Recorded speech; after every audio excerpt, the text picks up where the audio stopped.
Perkenalkan, nama saya Andriy Pudus. Saya dari Universitas Pembangunan Indonesia Manado, Fakultas Hukum, kelas B1.21. Dalam kesempatan kali ini, saya akan mempresentasikan secara singkat jurnal yang berjudul Analisis Pelanggaran Hukum Humaniter Internasional dalam Konflik Bersenjata Israel-Hezbollah.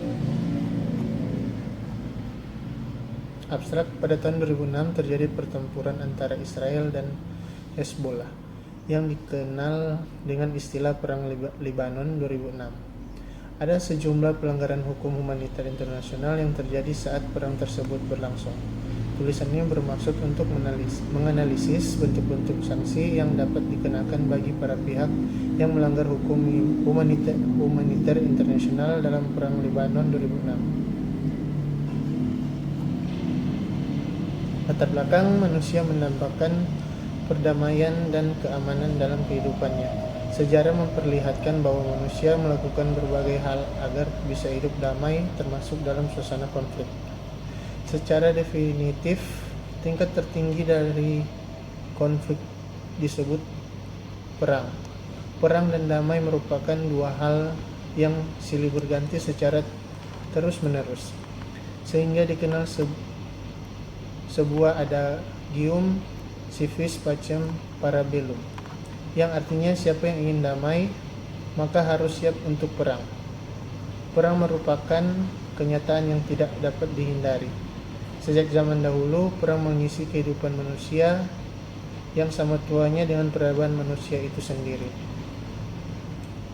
Rumusan masalah: bagaimana sanksi dari konflik bersenjata pasukan Israel. Tujuan penulisan tulisan ini bermaksud untuk menganalisis bentuk-bentuk sanksi yang dapat dikenakan bagi para pihak pelanggaran humaniter internasional dalam Perang Libanon 2006.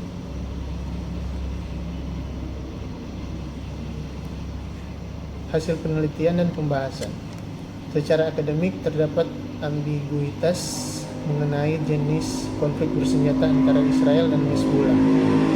Konflik ini tidaklah dapat secara tegas dikualifikasikan sebagai konflik bersenjata internasional. Oleh karena itu, di suatu sisi Israel merupakan negara, sedangkan Hezbollah di sisi lain bukanlah suatu negara. Konflik ini juga tidak dapat digolongkan ke dalam konflik bersenjata non-internasional karena Hezbollah bukanlah pemberontak di dalam negara Israel. Dalam hal ini, ada pendapat yang mengualifikasikan Perang Libanon 2006 sebagai perang asimetris, yang mana berdasarkan kualifikasi ini, para pihak yang berperang adalah negara melawan suatu entitas bukan negara.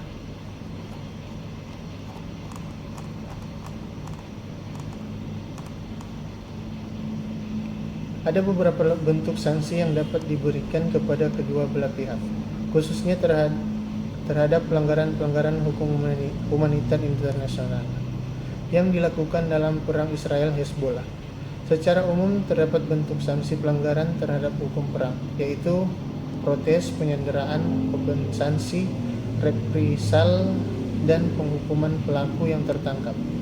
Secara khusus, ada sejumlah bentuk sanksi pelanggaran HI yang dapat dikenakan kepada pihak yang berperang, yaitu kompensasi, sanksi militer, dan sanksi non-militer. Sedangkan bagi individu yang terlibat dalam perang yang melakukan pelanggaran hukum perang, dapat dikenakan pertanggungjawaban individu dan pertanggungjawaban komandan. Berdasarkan analisis penulis, salah satu sanksi yang dapat dikenakan dalam konflik bersenjata Israel-Hezbollah adalah pemberian kompensasi terhadap korban perang. Sanksi dalam bentuk kompensasi dapat dilihat dalam pasal 2 dan 38 The International Law Conventions, draft article on the responsibility of state of internationally wrongful act 2001, serta aturan 149 dan 150 hukum humaniter internasional kebiasaan.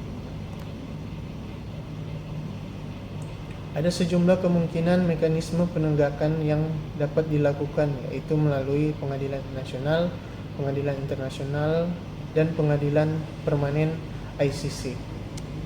Pada dasarnya Mahkamah Pidana Internasional atau ICC dapat pengadilan nasional masing-masing sama-sama memiliki kewenangan untuk mengadili. Langkah yang paling baik adalah dengan menguji terlebih dahulu kemampuan dari pengadilan nasional Israel dan Lebanon. Apabila kedua pengadilan nasional tersebut tidak mau dan tidak mampu untuk menyelenggarakan pengadilan yang layak, maka kasus tersebut akan secara otomatis menjadi yurisdiksi dan Mahkamah Pidana Internasional. Sekian presentasi singkat saya. Terima kasih. Halo semua, bagi kalian yang ingin melanjutkan studi perguruan tinggi, ayo bergabung bersama kami di Universitas Pembangunan Indonesia. Di dalamnya terdapat beberapa fakultas, di antaranya hukum, keperawatan, teknik, pertanian, sosial politik, dan juga sastra. Untuk info lebih lanjut, kunjungi website unpi.ac.id atau kalian bisa langsung ke kampus di